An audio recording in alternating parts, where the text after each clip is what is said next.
Today, we're diving into one of the most powerful moments of succession you'll ever find. It's all about how a legendary king in his final days did way more than just pass on a crown. He actually orchestrated the launch of his life's greatest project, locking in his legacy for generations. So, let's get into how he pulled it off. Okay, so picture this. You've got King David, this larger-than-life figure, but he's old now, he's frail, his long reign is coming to an end, and the entire future of the kingdom hinges on one single, massive project: building a magnificent temple. I mean, the stakes just couldn't be any higher. So, what's his number one concern? Well, it's his son, Solomon. David stands up in front of everyone and basically says, look, my son is young and he's inexperienced, and this task ahead of him is huge. See, this isn't just about putting up a building, it's about setting his son and the whole nation up for success. And this is where you really see David's leadership style shine. Before he asks for a single thing from anybody else, he lays out everything he's already given from his own royal treasury. We're talking a massive stockpile of every material you can possibly imagine, from precious metals all the way down to the finest stones. And to really put a number on it, David announces he's also giving an extra 3,000 talents of the best gold out there from his personal treasure. This isn't some state expense account. Nope, this is the king putting his own wealth on the line. First, he's leading by example, not by command. So once he's put his own massive contribution out there for everyone to see, David turns his attention to the leaders of Israel. This is the big moment. This is when he's going to mobilize the entire nation to get on board with this epic project. And check out how he does it. He asks this powerful, direct question. He doesn't order them, he invites them. Who is willing to consecrate themselves to the Lord today? It's a challenge, right? But it's not just for their wallets, it's for their hearts.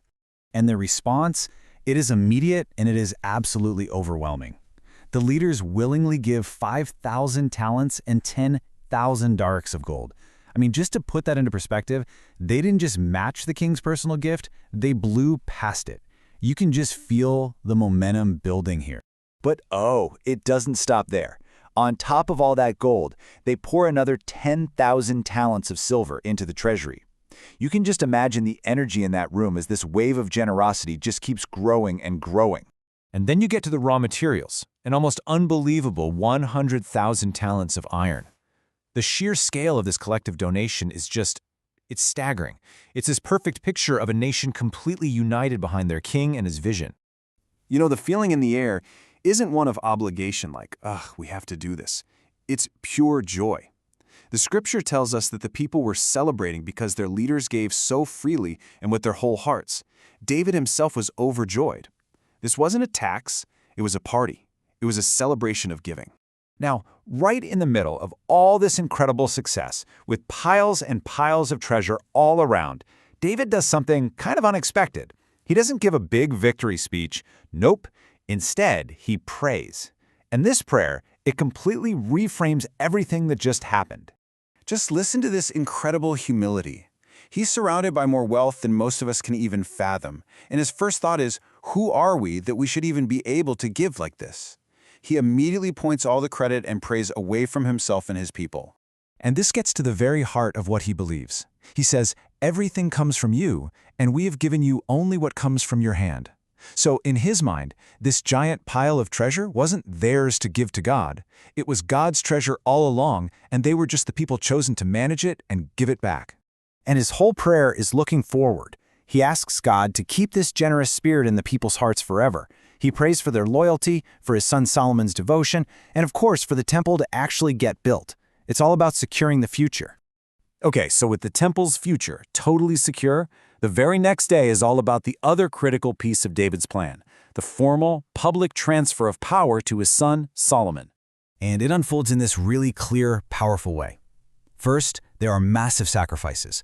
Then, the entire nation eats and drinks together, just this huge, joyful celebration. After that, Solomon is formally anointed as the new ruler. And then, the final step. All the military officers, and even David's other sons, come forward and pledge their loyalty. It's just a completely seamless and unified transition of power. And this right here is the result of that perfect handoff. David's reign ends at an absolute peak, full of wealth and honor. But Solomon's reign, It starts on an even higher note, with a level of royal splendor that, as the text says, no king over Israel ever had before. David literally used his own legacy to launch an even greater one. And with that, the final chapter of David's own story comes to a close. The succession is complete, the temple is funded, the kingdom is secure. The era of David, son of Jesse, is officially over. His reign lasted 40 years in total. For 7 of those, he ruled from Hebron, and for the final 33, he reigned from Jerusalem, the capital he established. A long and, let's be honest, a truly game-changing rule.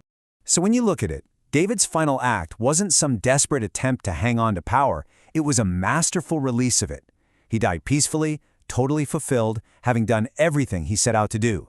He left behind a kingdom that was way more prosperous and unified than how he found it. Which leaves us with a pretty powerful thought, right? David's story really suggests that a leader's ultimate success isn't just measured by what they build, but by what they empower others to build long after they're gone. It's a timeless question to think about. What really is the true measure of a legacy?